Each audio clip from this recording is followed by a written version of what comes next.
Assalamualaikum, salam pengangguran.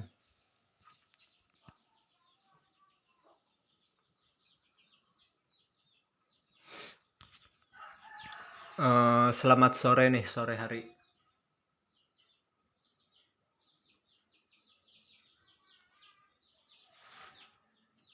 Kali ini membahas diet lagi ya, tentang diet cara makan ya. Jadi kalori yang masuk harus lebih sedikit daripada kalori yang dipakai, itu kebodohan. Jadi ada yang badannya kurus, ada yang badannya gendut ya. Jadi kalau ibaratkanlah badan yang gendut itu ibaratkan wadah yang bocornya kecil,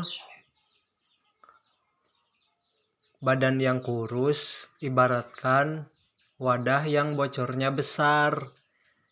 Meskipun wadah yang bocornya kecil dikasih air sedikit terus-terusan, air di wadah tersebut akan selalu penuh, cenderung penuh. Anggaplah airnya itu lemak. Sesedikit apapun dikasih air, airnya akan selalu penuh karena bocornya kecil. Sementara badan yang kurus itu ibaratkan wadah yang bocornya besar. Sebanyak apapun air dituangkan ke wadah tersebut, ke wadah yang bocornya besar, air akan selalu habis lagi atau selalu sedikit.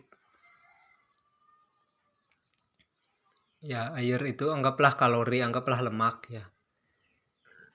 Jadi saat kedua wadah tersebut yang bocornya kecil dan bocornya besar, meskipun air yang dituangkan ke wadah yang bocornya besar lebih banyak airnya, dan kepada wadah yang bocornya lebih kecil airnya dituangkan lebih sedikit, pasti yang airnya selalu banyak adalah di wadah yang bocornya kecil. Pasti itu. Sebanyak apapun air dituangkan ke wadah yang bocornya besar akan habis lagi sedikit mulu. Itu adalah ibaratkan lah ya. Nah, bagaimana pengaturannya bocornya tersebut? Yaitu adalah metabolisme. Apa itu metabolisme? Yaitu kemampuan untuk membakar kalori tersebut ya, kemampuannya. Jadi ada sebuah siklusnya itu begini. Siapapun ya, tidak terkecuali,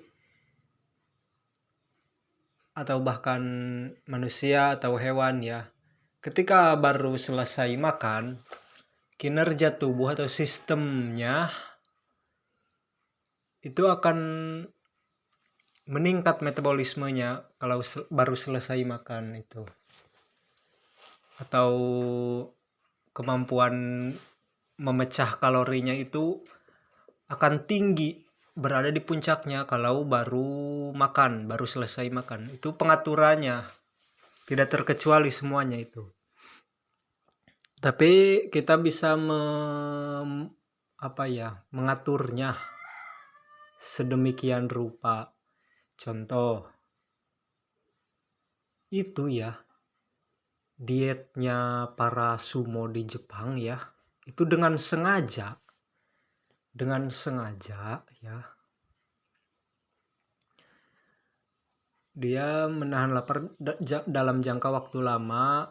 Dia dengan sengaja melewatkan sarapan sehingga metabolisme tetap rendah, karena dengan sarapan ya, baru bangun tidur nih langsung makan kan, itu baru selesai makan kan metabolisme langsung memuncak, langsung tinggi ya.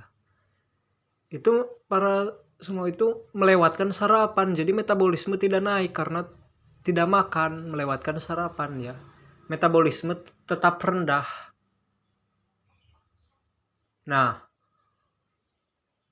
selama 5 jam latihan, 6 jam latihan, dia dengan sengaja melewatkan sarapan.